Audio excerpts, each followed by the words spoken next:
All right.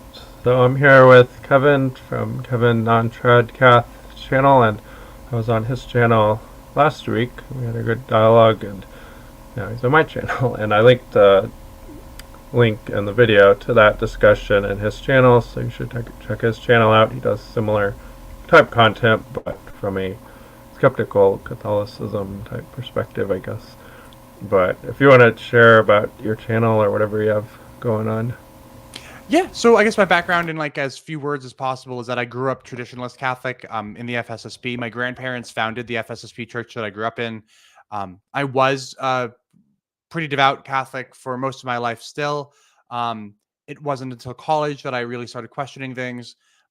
When a close friend of mine came out as gay, I thought, I know this is wrong, but I don't exactly know why. Let me start digging into it. I started digging into things and I came to realize that I hold several metaphysical positions that really just are not compatible with the Catholic Church.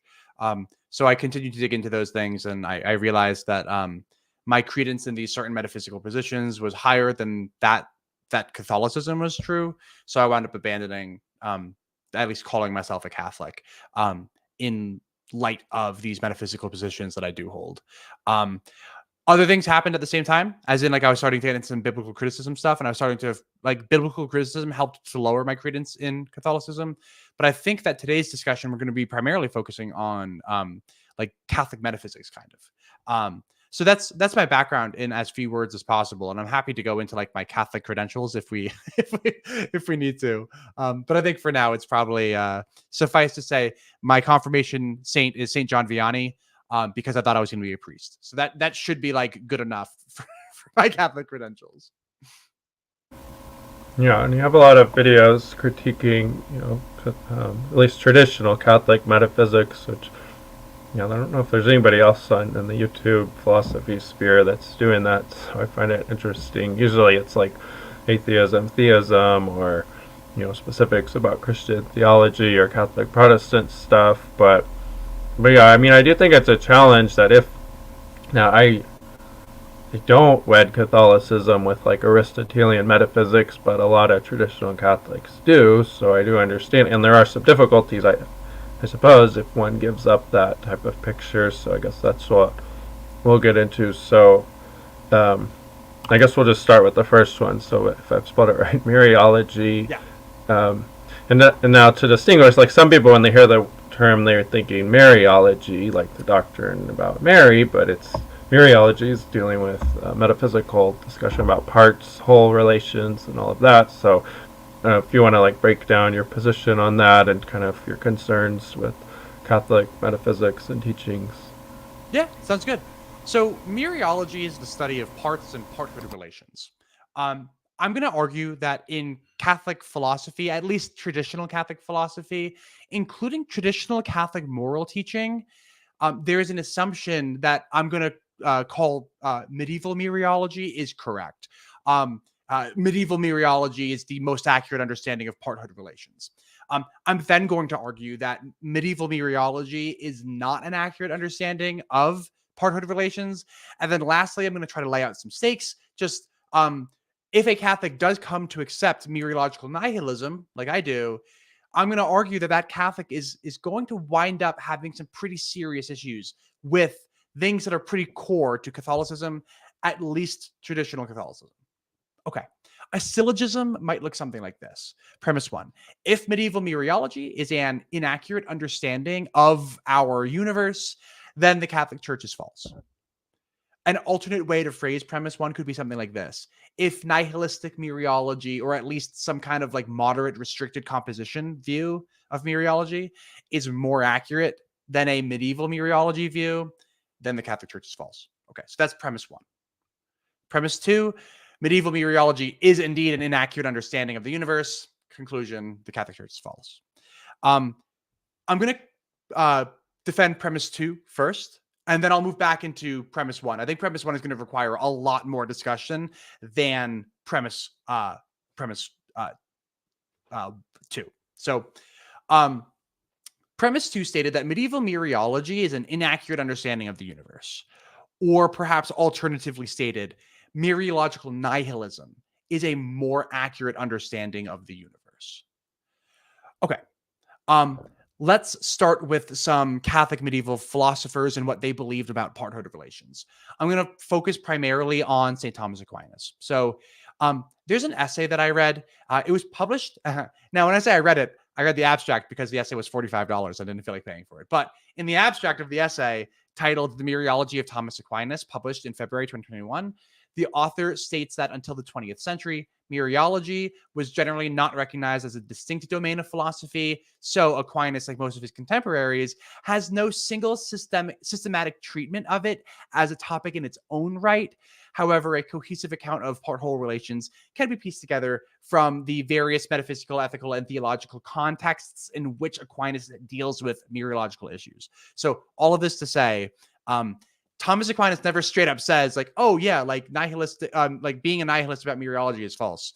That just wasn't part of the lexicon back then. So Aquinas never quite makes that argument. So this is going to be a little weird. Bear with me.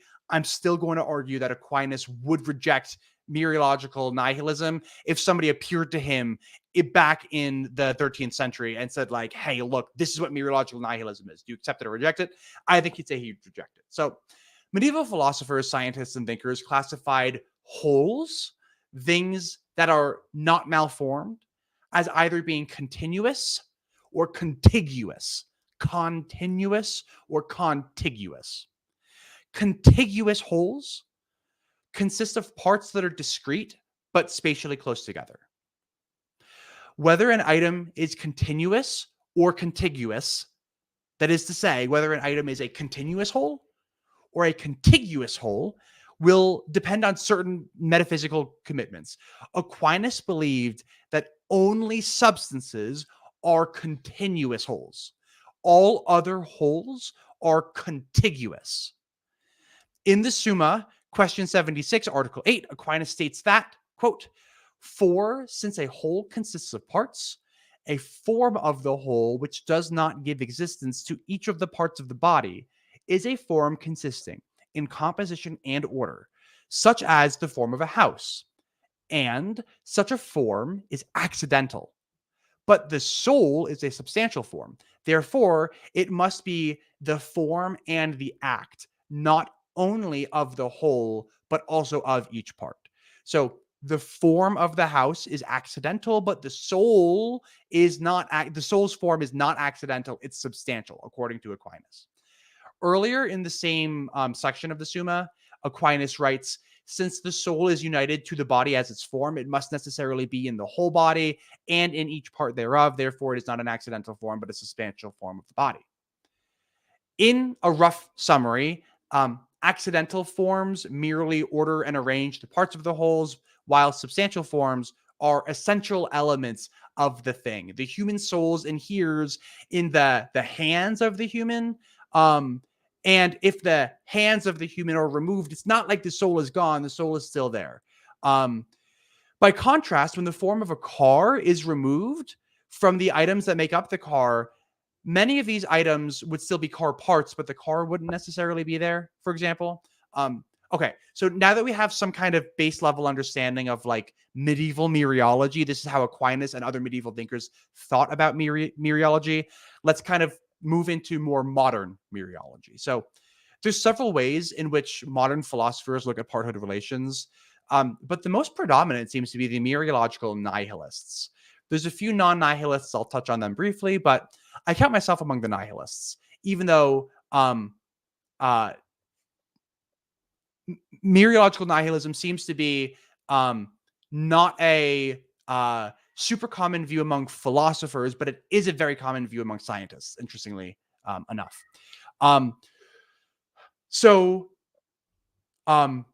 Myriological nihilism. Myriological nihilism is just the rejection of composite entities. In his 2013 essay against parthood, Theodore Sider argues that composites don't exist.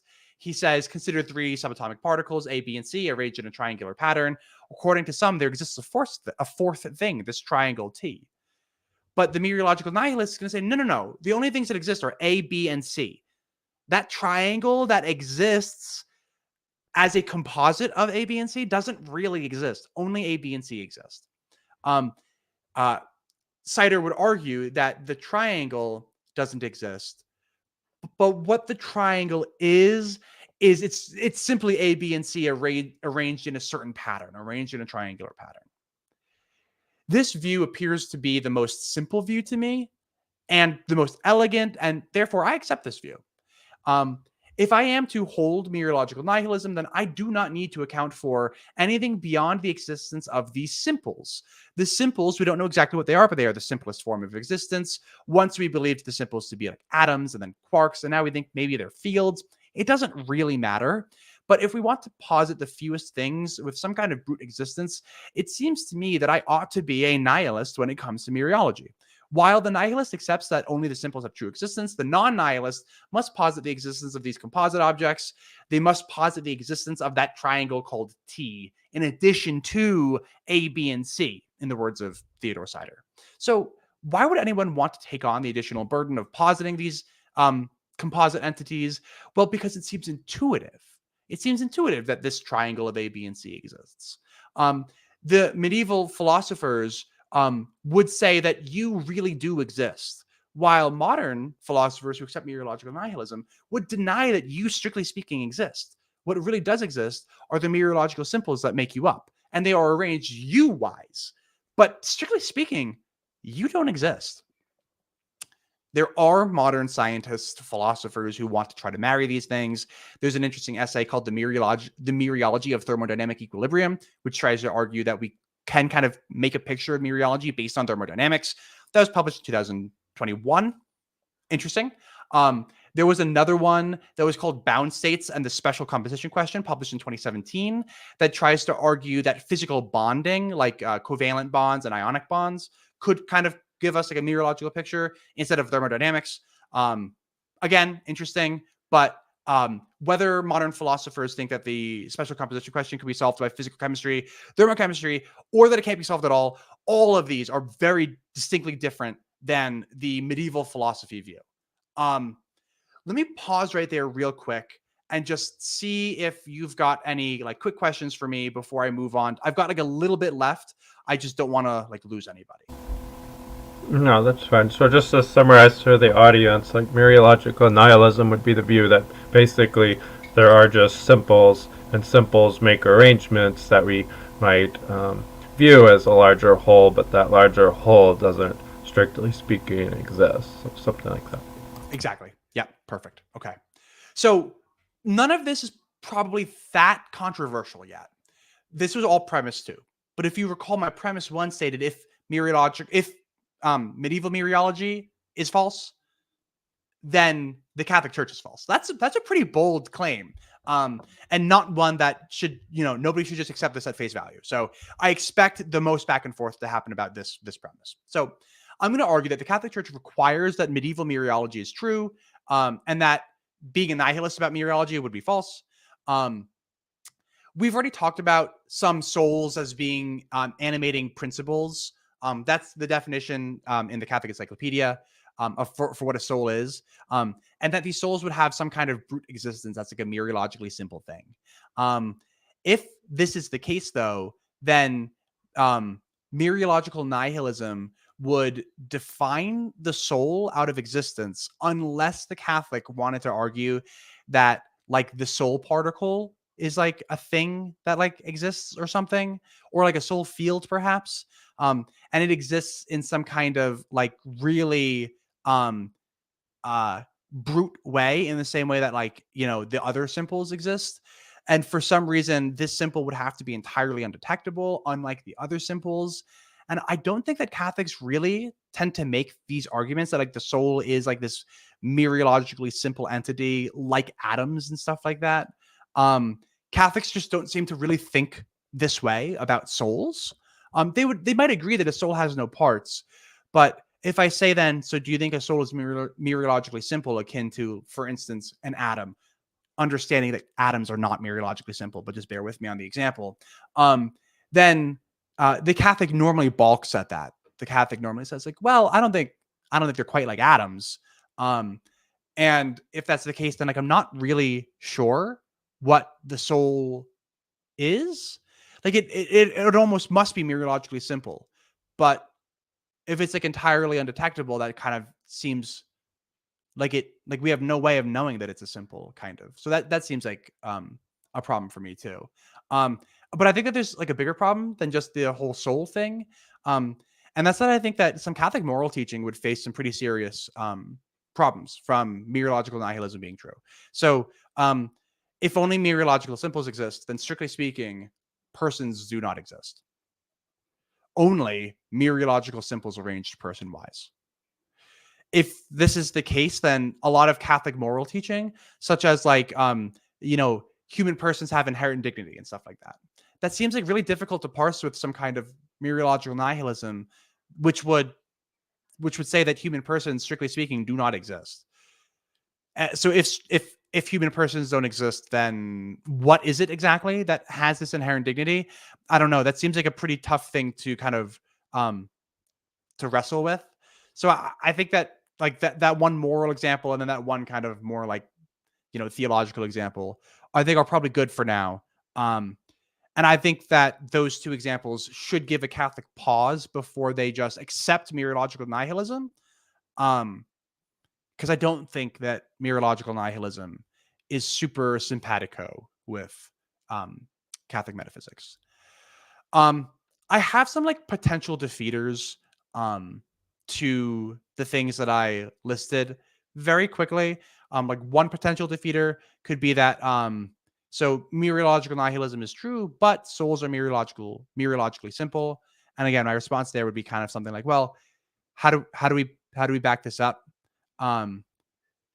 Aquinas' example of like a house not being continuous, but instead being contiguous, was evidenced by the fact that houses are made from like individual bricks, for instance. We don't have any kind of like soul example to pull this from. So this seems to be like a claim kind of without evidence to back it up. So I'm skeptical that like this argument would really take off. I'd be skeptical that this argument could be backed up with evidence. Another option too, I don't think that this is going to be like a very popular option, but we could argue that some kind of view of like restricted composition is true, but that the soul is like somehow chemically bonded or is in like thermodynamic equilibrium with the body. This seems like less plausible, I think, than option one. But it would be something that would like defeat my argument. But again, I think it suffers from the same thing. Like, I'm just not sure how we would prove that. Okay, I think that's enough for now. I think we could probably go back and forth about this alone for a long time.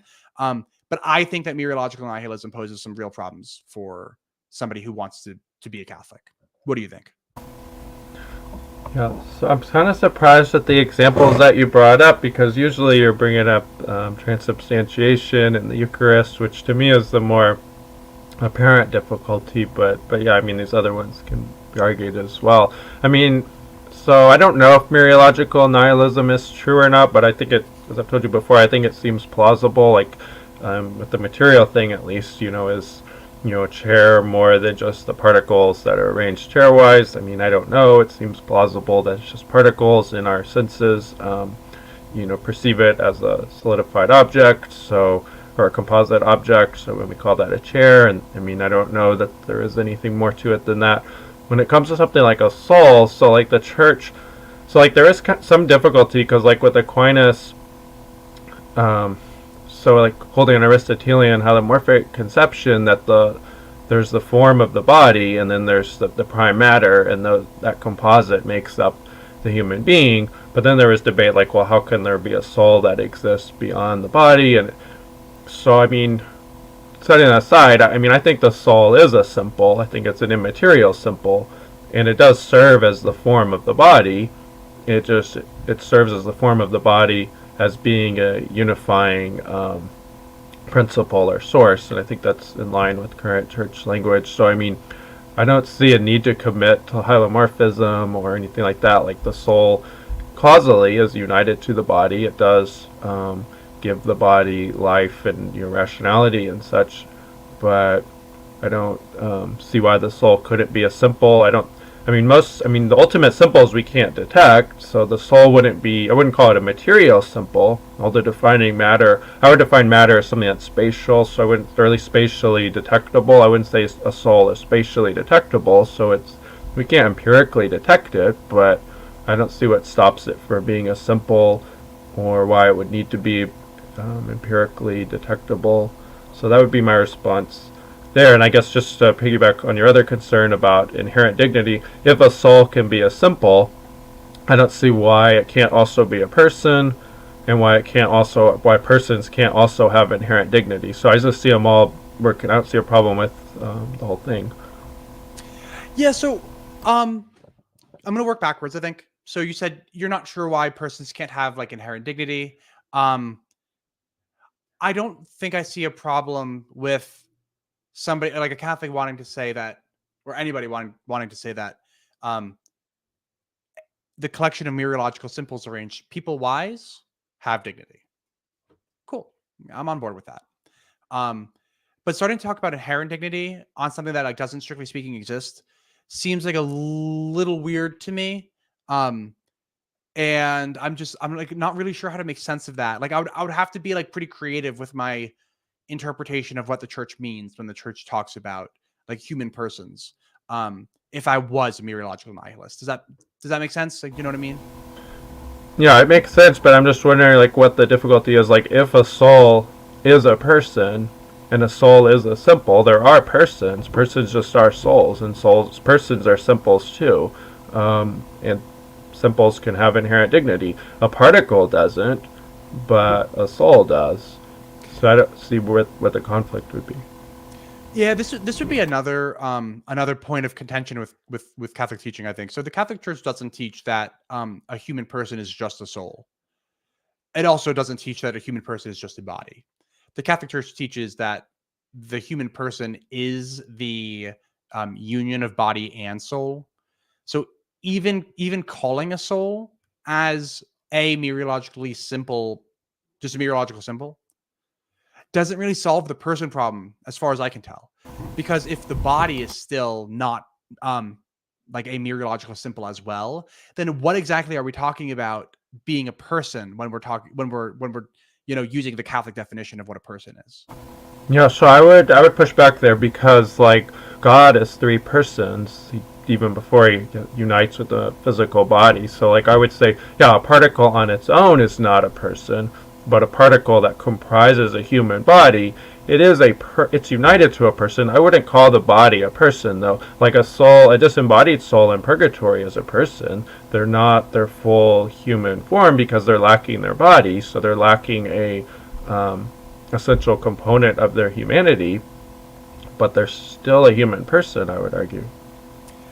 Um, we're getting a little bit into the semantic weeds here, I think, but I do think that strictly speaking, humans are not like human persons without a body.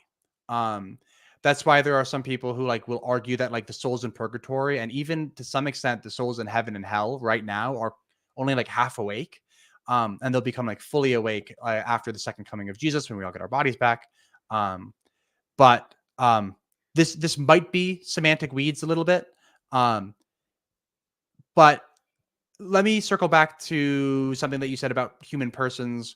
Um, so would you argue that like a person is also a mereologically simple entity as well? Yeah, I mean, I would be fine with that. So, like, the soul is immaterial, it doesn't have material parts. I'm not sure that it has metaphysical parts, it's just an immaterial simple. I'm fine with that. And the person, so a full human being, a human organism, yeah, without a body, I mean, they lack the organic component that makes up their full range of humanity. So it's natural for a human soul to be united to a human body. But I don't see why I would be committed to the claim that somebody, like a disembodied soul, is no longer a person. I know that there may be Catholics who argue that.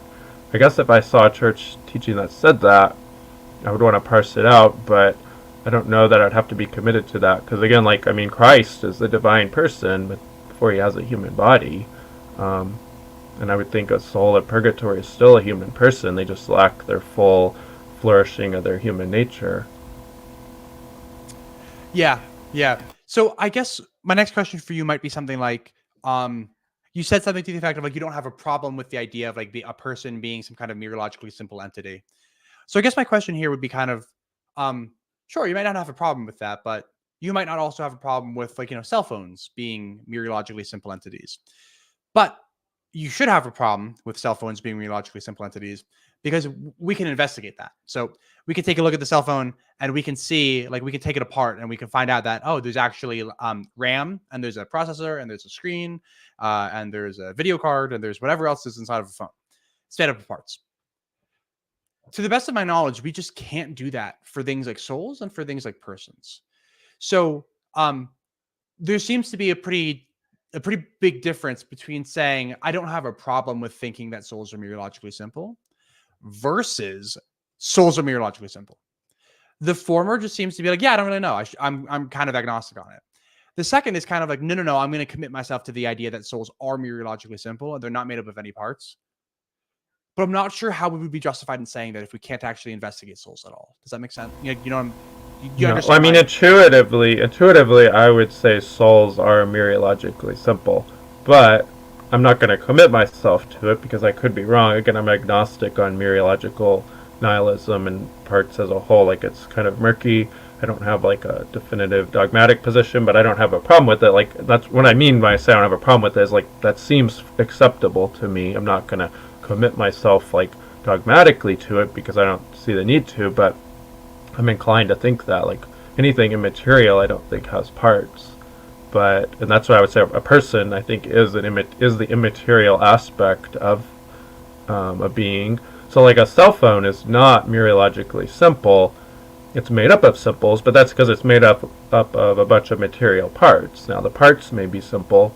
I think ultimately they are simple, and it may be that cell phone is nothing more than those parts, but I think a soul is nothing more than the soul, and the person is nothing more than the soul as well. Now, a soul being a person, that's a specific trait of the soul, but I wouldn't say it's an extra part or anything like that. So how would you know? So you stated that you have this intuition that anything immaterial would be mereologically simple. How do we know this? Yeah, like what gives? Yeah, I'm not. Right. Well, there is a distinction between something being like, if you're putting forth an argument that says like I can't hold it, I'm gonna say, well, no, I can. And me being able to prove it. Well, if you say, well, prove it to me, I'd say, well, no, I can't necessarily prove it, but I'm just wondering if I can hold both views, and I think I can. I feel comfortable holding both views. Now, proving something is going to be difficult. Or saying like, do I know something? Something can come in degrees of confidence. Now, intuitively, I think parts are material spatial components. So anything that doesn't have material spatial components, intuitively, I think it's going to be simple. So something is complex, metaphysically speaking, when it's composed of spatial units, and that's why a material object is complex, because it's made up of all these different spatial units. But something immaterial, I don't see what units it's made of. It's not spatially divided. Now, the medievals tend to break things down into these extra metaphysical parts, forms and essences, and I'm skeptical of that. So that's where, like, I know you're a nominalist, and I'm sympathetic with the nominalist type picture. It doesn't strike my mind as plausible that there are these extra metaphysical parts and such. But that's kind of where I'm looking at it. Yes. Yeah. So I guess I'd want to push back on the idea that like, oh, if there's things that are non-material, then they like must not have like units. I'm not so certain that I would be so sure of that if I was like, if I kind of had like a dualist conception of reality. I don't have a dualist conception of reality. But if I did, I'm not certain why there couldn't be composite like dualistic so I always run into like language problems when we start talking as if they're like dualism is true. So I'm just gonna say like natural and non-natural. Just bear with me. The natural world, things are made up of there's units in the natural world. So I'm not sure why there wouldn't be units in the non-natural world. Now we can detect things in the natural world, and we can create those units. Like we've kind of defined the meter into existence in the natural world. The non-natural world is entirely undetectable. So we haven't defined any kind of like non-natural meter, but I don't see why we couldn't if eventually we figured out a way to actually detect the non-natural. So I guess I'm just skeptical of the idea that the non-natural would necessarily have no units. Like that just seems um uh that just doesn't really like follow to me. Like anything that's not natural is necessarily simple. Like that doesn't. I don't know if I necessarily agree with that.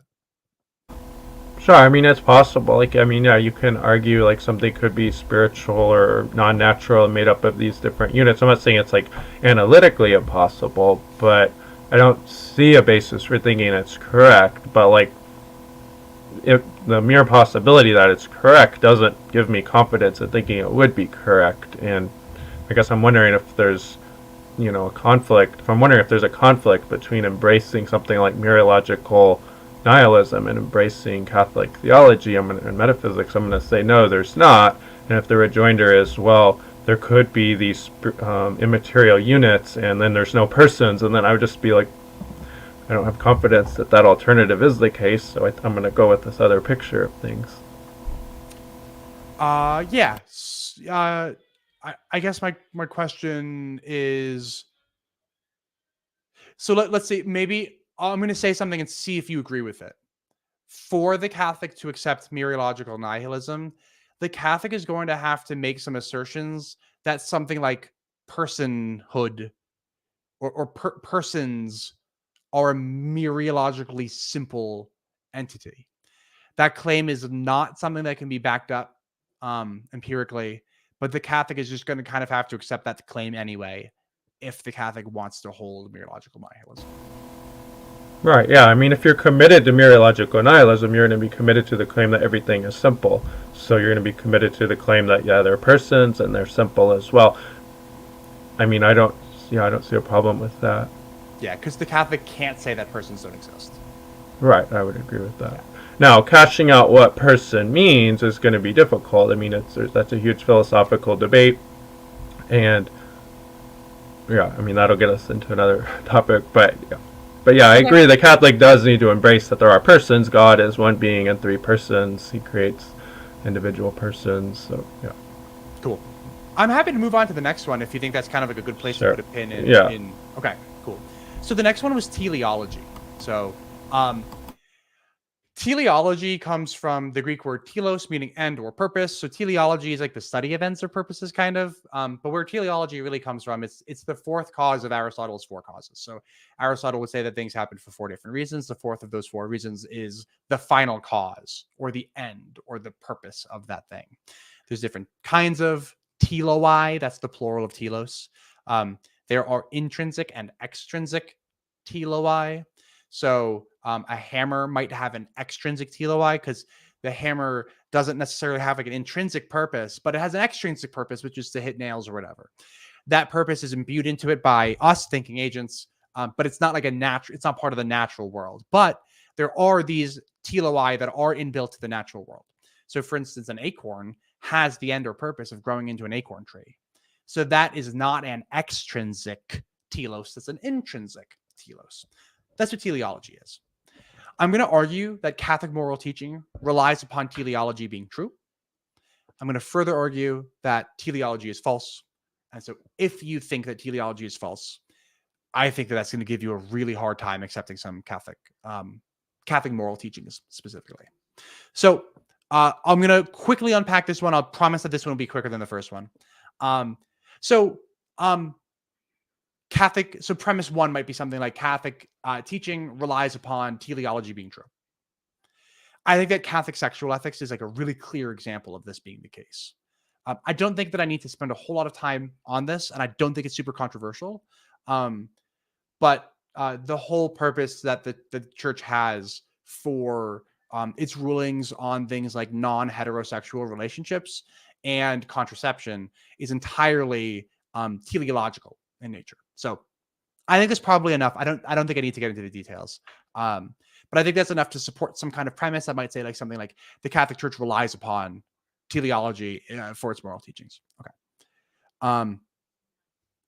And if I had this like second premise, I was like, if this is a really loose syllogism, so forgive me. But I'm just going to further argue that if teleology is false, then the church is wrong about some of those moral teachings. And if the church is wrong about those moral teachings, that's like a tough pill for.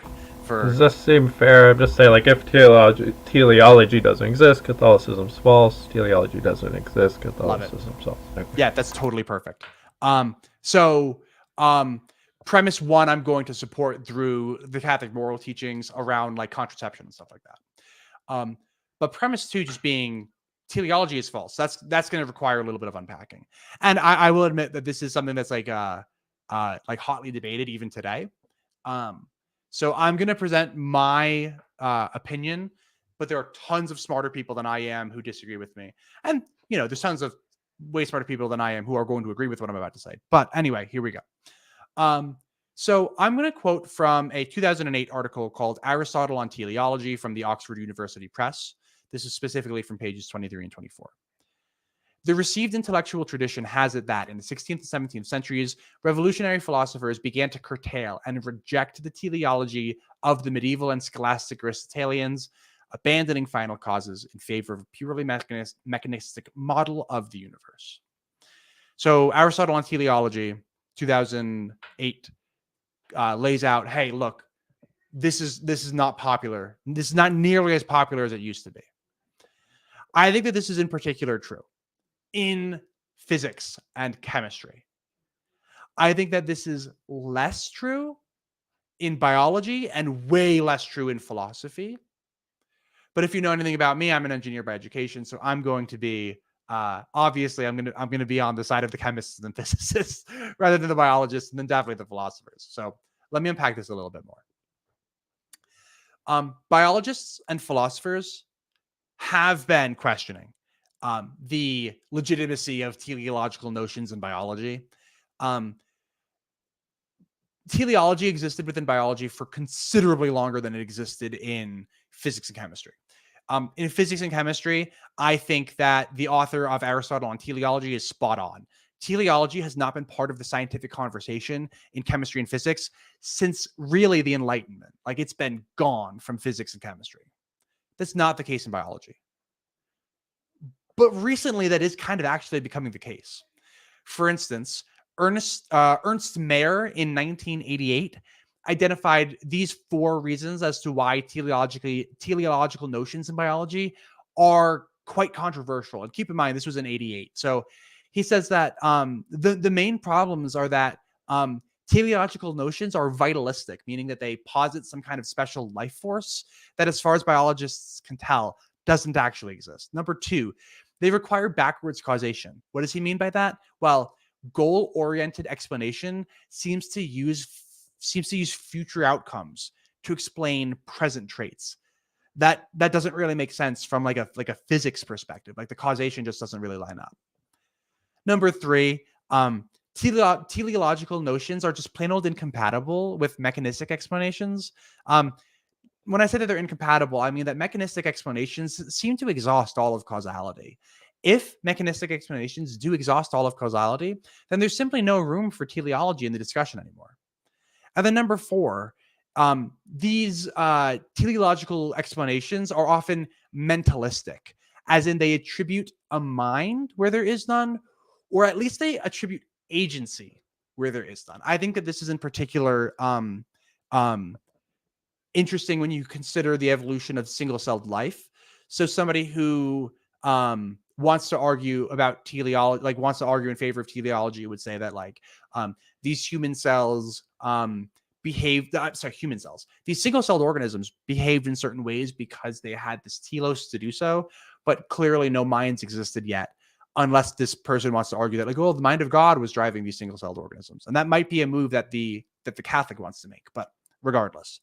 A 5th reason was outlined by Allen and Beckhoff in 1995. And this would just be that teloi are just entirely unscientific. Like, they're not empirical. They can't be empirically verified at all. So if something is entirely empirically untestable, there's no room for it in terms of like causality. Like the mechanistic causation just exhausts all of the causation in this biological system. And the backwards causation and the vitalistic concerns, I think that those are all really good reasons to reject teleological explanations in biology. there's a book that's freely available on the internet. And I want to see. Oh, you know what? I don't think I can actually share my screen, but I'm pulling it up right now anyway. And I can even like put the link to this book in the chat. I'm going to do that right now. So anybody who wants to follow this, they can. There's a book by David. Give me one second. Okay, it's in the chat. There's a book by David Honke or Hank. It's Hanke. And chapter 8 is called Teleology, the explanation that bedevils biology. It starts as follows. Biology is sick. Fundamentally unscientific modes of thought are increasingly accepted and dominate the way the subject is explained to the next generation. The heart of the problem is that we persist in making, literally making, sense of a world that we now know to be senseless by attributing subjective values to the objects in it. And values have no basis in reality. So he goes on for the rest of the chapter. Again, the full book, or at least that chapter, it should be part, as long as you have like a Google Books account, should be available to you. An interesting read.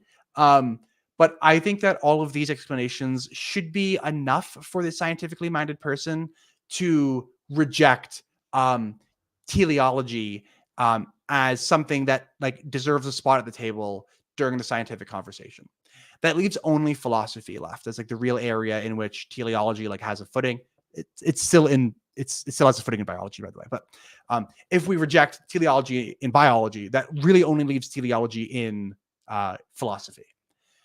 And frankly, I'm not super impressed by notions of teleology in philosophy. Why? Because Aristotle was positing teleology as a very scientific thing indeed. Aristotle never used the word metaphysics. Aristotle only ever used the word physics to describe what he was talking about. And he thought about these things as very scientific. This was the science of ancient Greece. And so I think that if Aristotle was alive today, I don't think that Aristotle would be positing teleology either. So I'm frankly not super impressed when somebody wants to argue that teleology is like completely like empirically unverifiable. I'm like, well, what are we talking about then? Like if teleology is like a fourth and final cause, it's empirically verifiable. If it's part of causation, then it's empirically testable. It appears not to be part of causation though, and I think that's like a massive problem for Catholic moral teaching. So for those reasons, I think that teleology is false. So if Catholic moral teaching relies upon teleology being true and teleology is false, which I hope to have at least given some food for thought about, I think that it should give the Catholics some pretty serious pause about the reason that they may want to accept Catholic moral teaching. All right, sure. So, yeah, I'm not committed one way or another whether there is teleology or not. Now, I think a case can be made that laws of physics are at least plausibly explained by some kind of fifth cause or teleology, but I'm not committed to that. But I think you could make a case. But at the biological level or any other level, I mean, sure, it's one of these debates like myological nihilism or nominalism, realism, where it's like I think an argument can be made either way, and you can make the case we really don't need teleology, and that's, I can grant that. I think when it comes to ethics, I think it's tricky. So I think a Catholic could embrace all Catholic moral teachings consistently and reject teleology and embrace something like divine command theory. Now, that's not the traditional perspective, but they could just say, and I think your average Catholic might hold that type of view. They might just say, well, something's wrong because God says so, and they don't think about it beyond that. This is what the church says, and that's the way it is. Now, from my perspective, I think the bigger difficulty is even if teleology exists, it's difficult to ground plausible ethical statements within teleology. So as we've talked about before, like if somebody wanted to make an argument like lying is always wrong because it violates the telos of the tongue, I mean, I find that really implausible. Like, there's got to be like something else going on. Like, for the most part, I think ethics is grounded in concepts like justice and charity, and like these are conceptual normative concepts that don't make reference to teleology. The difficulty, I think, comes if a Catholic is going to embrace traditional sexual ethics that the Church teaches, and I do embrace that, Church's teachings on sexuality. So then there is a difficulty because I don't find divine command theory plausible. I don't find teleological ethics in general very plausible, setting aside whether teleology exists or not. So, but I do have to make peace with embracing, and I know this is going to be a hot topic that'll get into the weeds on ethics and such, but I think what the Catholic could say is, I guess where I find myself, is that when it comes to sexuality, there just is a inherent sacredness to the act, that God has arranged the world to for organisms, humans in particular, to have a sexual nature, and because that takes on this specific role of co-creating with God, it has its own special dignity that we just can't act against God's intention for the action, which is for it to be procreative. Now, it's not always going to result in procreation, of course, because things don't always work, but it would. I do embrace the Church teaching that it would be wrong to act against it. Now, I understand that's a controversial statement. Not everybody agrees with that. I get that, but that's where I would come down on it, and I can't prove that is the case, but that allows me to harmonize. I think I can be a skeptic, or just be agnostic about teleology, agnostic about teleological ethics, but still find a place to embrace Church teaching on sexual ethics. So hopefully that makes sense.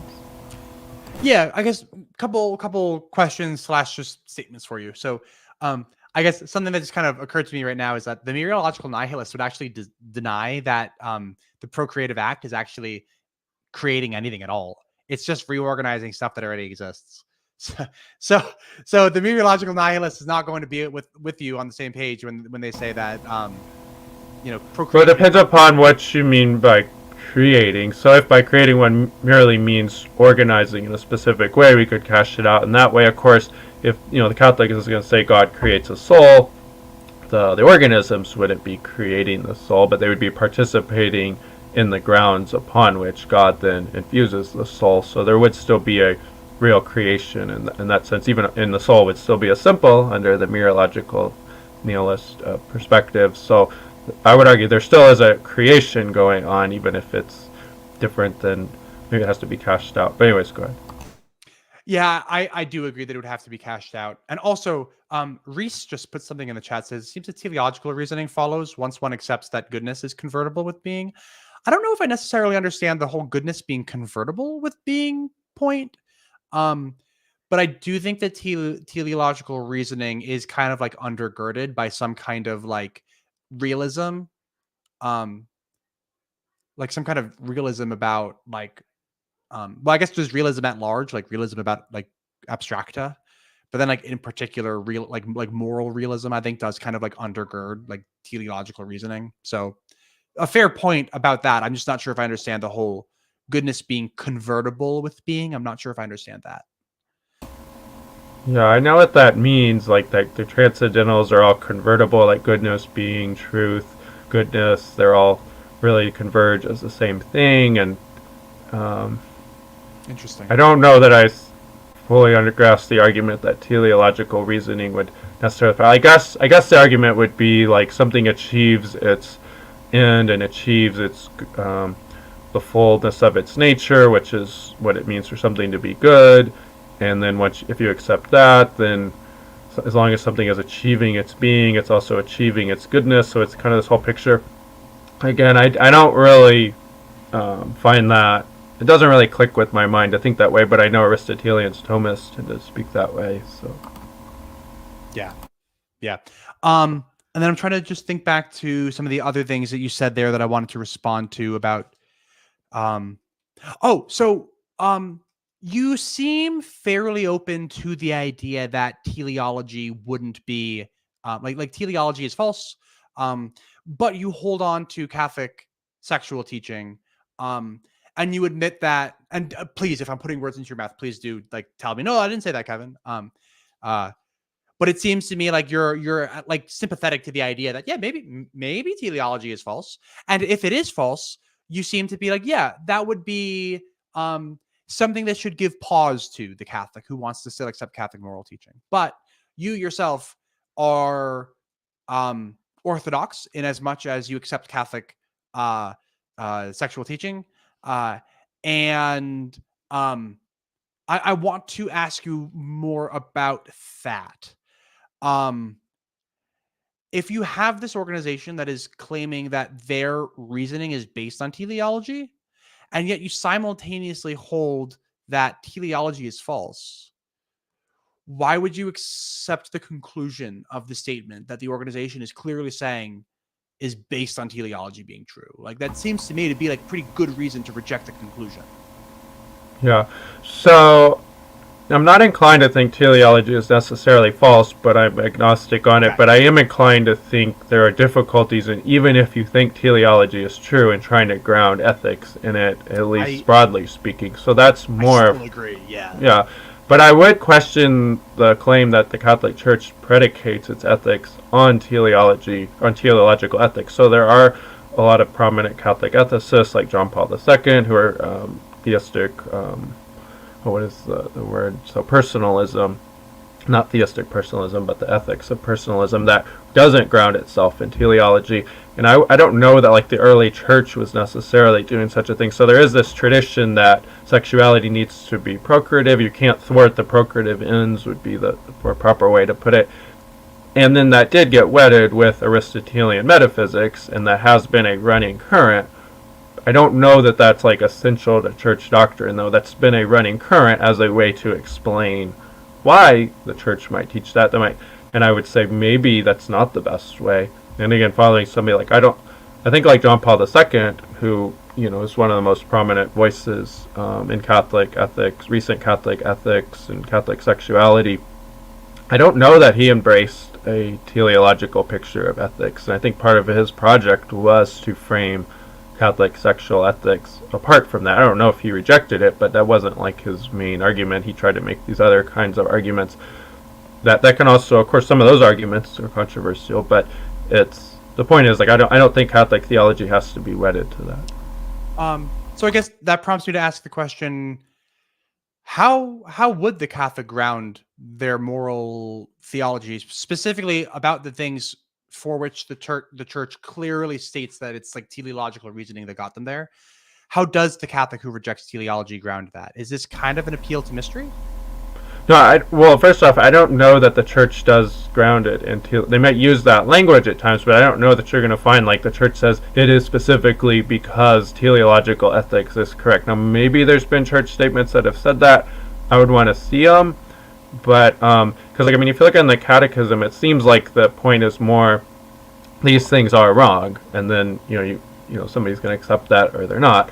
But again, I would look at it more as this thwarting procreation is itself an intrinsically disordered action. Whether you believe in teleology or not, it's just you shouldn't thwart sexual procreation. That would be the point I would make.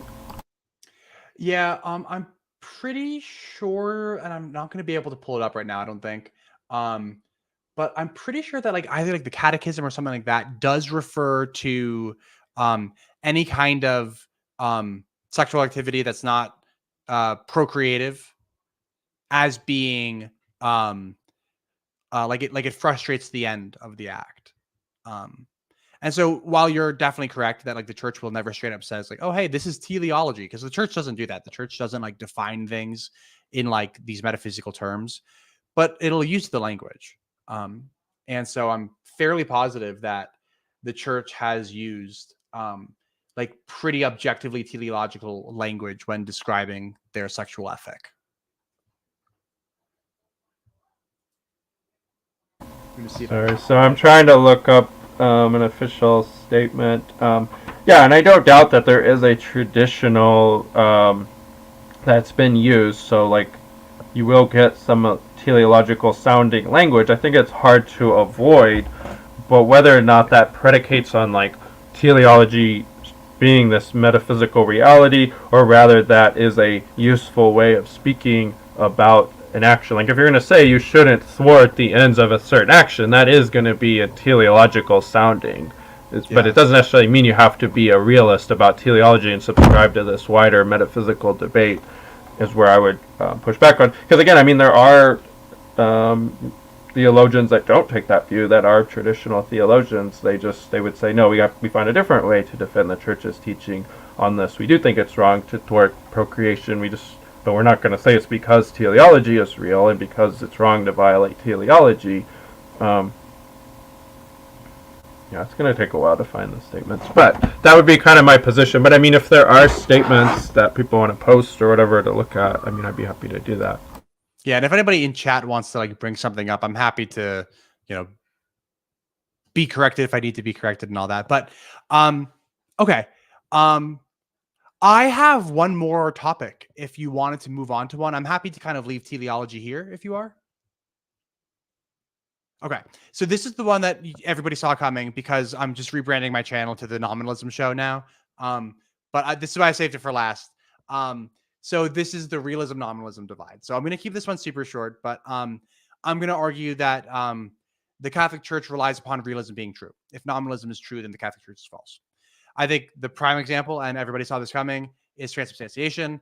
The Council of Trent, in dogmatic speak, in infallible speak, defines transubstantiation as being when the substance leaves, but the accidents remain. Substances and accidents are very clearly like hylomorphic language, very clearly realist. And I think that realism is false. A super simple reason for this is that I'm moved by the argument from causal inertness. I think that if substances are causally inert, then we simply have no reason to think that they do exist. I think that the problem of the conservation of energy is a really good reason to think that substances are causally inert, because we can exhaust all of causation through the principle of conservation of energy without ever appealing to a substance. And if that's the case, then I think that's a really good reason to think that substances don't exist. If substances don't exist, transubstantiation, like transubstantiation, doesn't really make any sense. And the church has staked a lot on transubstantiation. So I think that if the church staked so much on transubstantiation and if substances don't exist, I think that's probably a pretty solid reason to think that the church is wrong on this one. So would you say this is a fair... Okay. Yeah, so I would say that, the term substance is unclear to me. I mean, again, it's kind of like with myologically nihilism, like there are things, and whether those things are simples or also there's some extra composition and that there's something above the simples. I mean, I'm inclined to think I'm skeptical of that, but I mean, it's possible. I don't know. It's to me, it's like one of those questions that philosophy, or not even a philosophical question, one of those questions that people debate, like, does a straw have two holes or one? And it's like, I don't know. You could debate it till the cows come home. I mean, I don't know. I'm not sure that there even is an answer, but it's like one of these things. But I mean, it does make sense. Like, yeah, okay, ontologically, metaphysically, there could be something extra that unifies the parts. But so I wouldn't want to wed my view on the Eucharist and transubstantiation to substances being real in this part-whole sense. I do think the substance does change. Like, I do think what's bread and wine literally becomes the flesh and blood of Christ, but to our senses, we see it looking like bread and wine. I'm not convinced, though, that requires nominalism to be false, because as I've told you before, I don't think that Jesus' flesh and blood is an abstract object or anything like that. It literally is Jesus' flesh and blood. It just looks like bread and wine. Now, how is that possible when if bread and wine is the particles arranged bread and wine-wise, and Jesus' flesh and blood is particles arranged flesh and blood-wise, how can you have it look like one thing and not be that thing? But I do think there are some considerations. One, there's this idea that it's Jesus' risen flesh, and that has different physics, so it could even take on a different kind of physical arrangement that goes beyond our senses. So the appearance remains looking like bread and wine, but that's just the appearance. The actuality of the particles is Jesus' risen flesh and blood. Now, what are the mechanics of that? I don't know. I don't know that I would have to. I'd have to, for my mind, just say, is there a contradiction here? I don't think that there is. It's the particles remain looking like bread and wine, but those particles have actually become Jesus is risen flesh and blood, that goes beyond our senses. I don't think that requires taking a position on nominalism or anything like that. Yeah, so I will share with you that this is one of those things that I have been moving on recently, thanks in large part to, like, believe it or not, the Jesuits. So a lot of Jesuits, and then also just like Jesuit-friendly lay people, particularly people that I've been like hanging out a lot with recently on like YouTube, have been kind of giving me a little bit of insight into like ways to understand transubstantiation in light of nominalism. I'm pretty happy with the idea that like a Catholic can accept nominalism and still hold to transubstantiation in some way. Like, I'm like, hey, you join me on the nominalist side of the fence, I'm gonna be happy. I don't care if you say Catholic or not. You know what I mean? But I'm going to ask the question. It seems like we need a pretty heavy appeal to mystery in order to preserve transubstantiation in light of nominalism. So if a thing just is what its accidents are, and if the accidents are admittedly still mereological simples arranged breadwise, and not mereological simples arranged the flesh and the body, blood, soul, and divinity of Jesus Christ wise, like, wow, we need to get pretty creative with how we understand transubstantiation. Well, to clarify though, I do think the simples would be arranged flesh and blood wise. They just keep the appearance of bread and wine. But I mean, that to me is the traditional claim. It just doesn't use. I don't think the tradition actually requires a commitment on these positions at all. I mean, even taking somebody like Martin Luther, I know you brought this up before, he was a nominalist. He held a real presence view. He just didn't like the way Aquinas cashed it out. He said no, so he took something like consubstantiation, or he just didn't. I mean, one of his arguments was that Aquinas isn't being a good Aristotelian with his explanation, but. So yeah, I do think there's tension if somebody's explanation of transubstantiation is to give this Aristotelian part whole type explanation, then yeah, I mean that would be difficult if you're not committed to that. I don't know that somebody has to be committed to that though. They just have to say what's there does become the flesh and blood of Christ, even though it remains looking like bread and wine. Yeah, so the arrangement of the mereological simples is something that exists like within the empirical domain. So we know how the mereological simples are arranged in flesh and blood. In terms of flesh, we're going to see a whole bunch of carbon atoms. We're going to see a whole bunch of atoms arranged into the dermis and the epidermis and the whatever else makes up skin. I don't know. I'm a chemical engineer, not a biologist, but we understand how the mereological simples arranged skin-wise look. We know that. Likewise, we know how the mereological simples arranged breadwise are arranged in order to, we have those delineations because we can tell the difference. So it seems like a pretty strange claim that we want to argue that the simples inside the Eucharist really are arranged like the body, blood, soul, and divinity of Jesus Christ.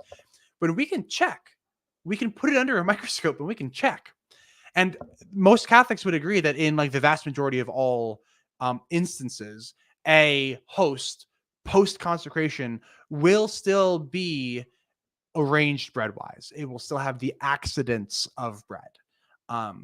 So throwing out like Eucharistic miracles for the time being, it just seems kind of difficult to me to imagine accepting that the post-consecrated Eucharist has mereological simples arranged like flesh and blood wise, but they're arranged bread wise too. Like, I just don't know if I can really wrap my head around that.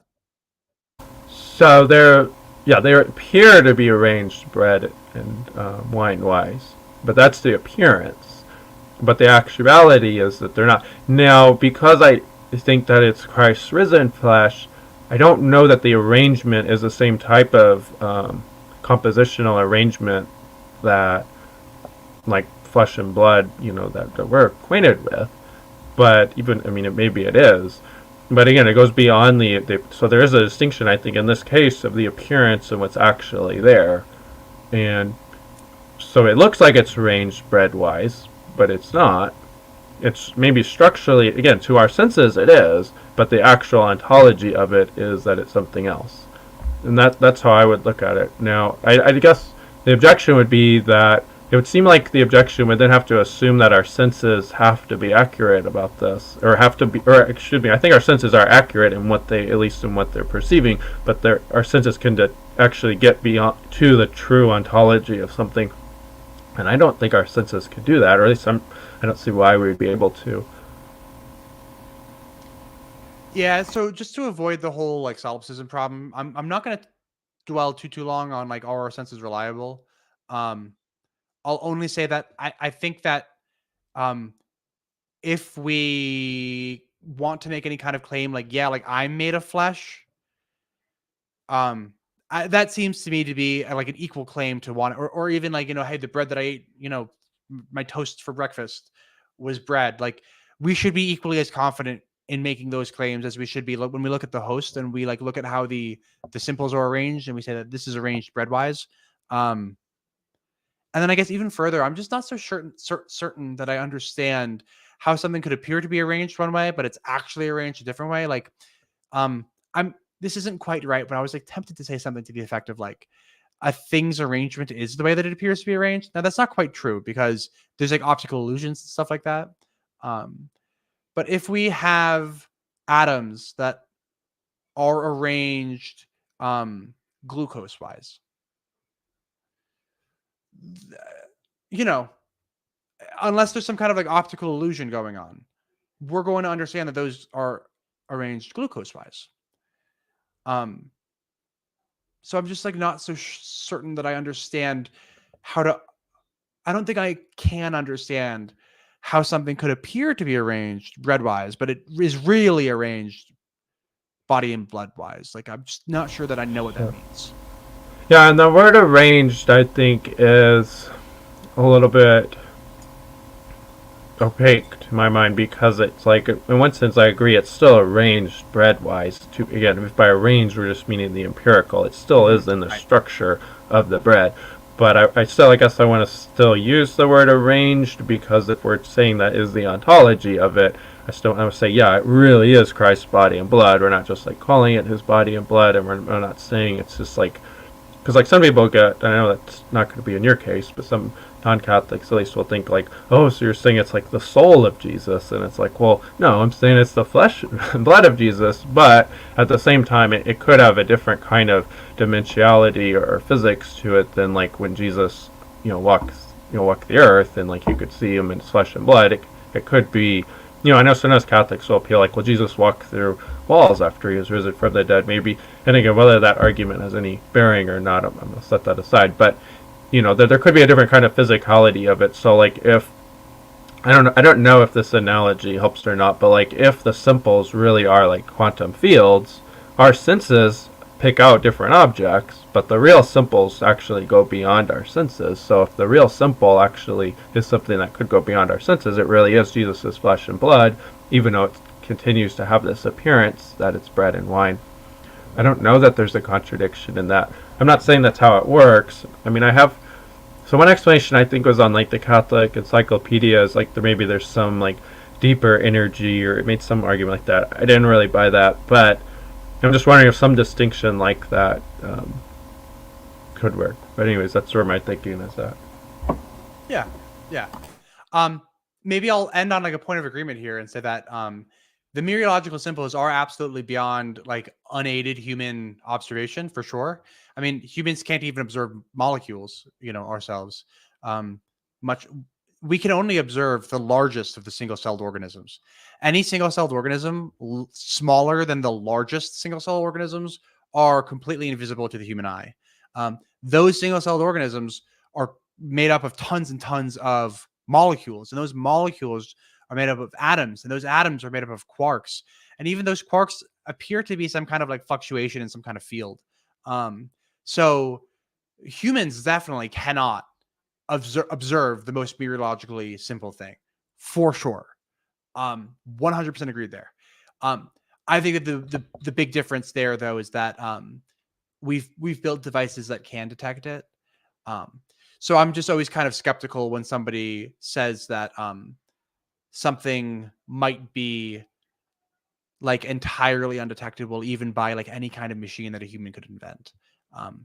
And so if the claim is that like the arrangement of the simples in the Eucharist is truly arranged, body and blood and soul and divinity of Jesus Christ wise, but it's just entirely undetectable, it will always be undetectable.